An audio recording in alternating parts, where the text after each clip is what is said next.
Bonsoir. On vient de le voir dans ce reportage, dans cette mode vintage, il y a un retour à la pellicule, à l'argentique. Vous qui travaillez avec des appareils numériques et qui avez bien connu l'argentique, quel regard portez-vous sur ces deux mondes bien différents? D'accord. Bah, tout d'abord, ça fait très plaisir. C'est ce qui me vient à l'idée tout de suite. Moi, je suis un fan d'argentique. Enfin, j'étais un fan, mais comme je suis photographe aujourd'hui à l'agence France Presse depuis longtemps, on va dire, j'ai connu toute cette avancée technologique depuis l'argentique jusqu'au numérique. Et aujourd'hui, par contre, je travaille qu'en numérique. L'argentique, je le garde pour faire des sujets personnel, un travail personnel sur des portraits, sur des paysages, etc., quoi. Mais ça reste vraiment quelque chose qui me tient à cœur, l'argentique. Donc vous travaillez en numérique, mais vous continuez l'argentique, vous avez le matériel qui va avec? Alors oui, j'ai toujours le matériel. Malheureusement, je travaille plus en argentique parce que comme je vous disais précédemment, je suis photographe à l'AFP, je travaille qu'en numérique. Mais j'ai connu toute cette évolution depuis l'argentique, où j'ai commencé à travailler l'argentique, où on développait nos films, on faisait nos tirages nous-mêmes, on envoyait nos photos avec des vrais tirages argentiques. Et après, on est passé en numérique. Alors pour répondre à votre question, oui, j'ai des boîtiers argentiques que j'affectionne particulièrement, un Leica, M6, et surtout mon joujou, c'est un Rolleiflex 6.6 qui est un format carré où là je fais tout en négatif avec toujours le même film. Voilà. Et quels sont d'ailleurs, selon vous, vous qui êtes un expert, hein, les atouts de la pellicule? Alors les atouts de la pellicule, pour moi, c'est quelque chose qui ne peut pas se perdre en fait, parce que des fichiers numériques, j'ai eu la mauvaise surprise d'avoir perdu carrément un disque dur et j'ai perdu des milliers de photos.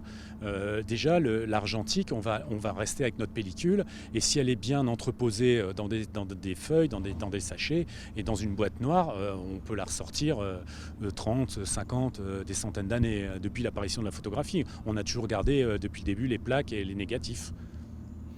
Et pourtant, avec la pellicule, on a quand même moins le droit à l'erreur et puis on découvre le résultat lors du développement. Il peut y avoir des surprises quand même. Ben, carrément, hein, avant on avait des films de 12 poses, 24 poses ou 36 poses, on n'en faisait pas des centaines et on ne regardait pas le résultat tout de suite, si savoir si on était bien exposé ou pas. Non, il fallait être très bon, hein, il fallait vraiment connaître la lumière et voilà, c'était un autre travail, une autre approche. Mhm, mhm. Et de l'autre côté aussi, quels sont les atouts du numérique? Parce qu'il y en a aussi, hein. Ouais, il y en a. Maintenant, on a des fichiers par exemple, je sais que dernièrement, là, moi je travaille avec Leica, pour ne pas les citer, avec le nouveau boîtier, on a des fichiers de 61 mégas. Donc c'est énorme, les fichiers sont vraiment exceptionnels. Mieux que les fichiers argentiques.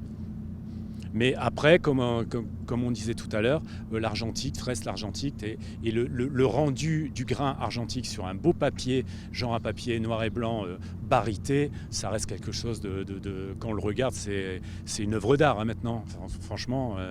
Et qu'est-ce qu'une bonne ou une belle photographie selon vous? Alors j'ai l'impression de refaire le sketch des inconnus avec le bon et le mauvais chasseur, mais qu'est-ce qu'une bonne photo? Alors une bonne photo, pour moi, c'est une photo simple, lorsqu'on la regarde, tout est dit dans l'image. Y a pas pour moi, il n'y a pas les effets, les flous, tout ça pour moi c'est quelque chose qui reste forcément d'artistique. Mais une bonne photo, pour moi, c'est une photo simple qui raconte quelque chose. Valérie H, je le rappelle, vous êtes un photographe professionnel que l'on croise d'ailleurs assez souvent aux Principautés pour les grands événements. Merci d'avoir Oui, répondu à mes questions. je vous en prie, c'est moi. Merci beaucoup.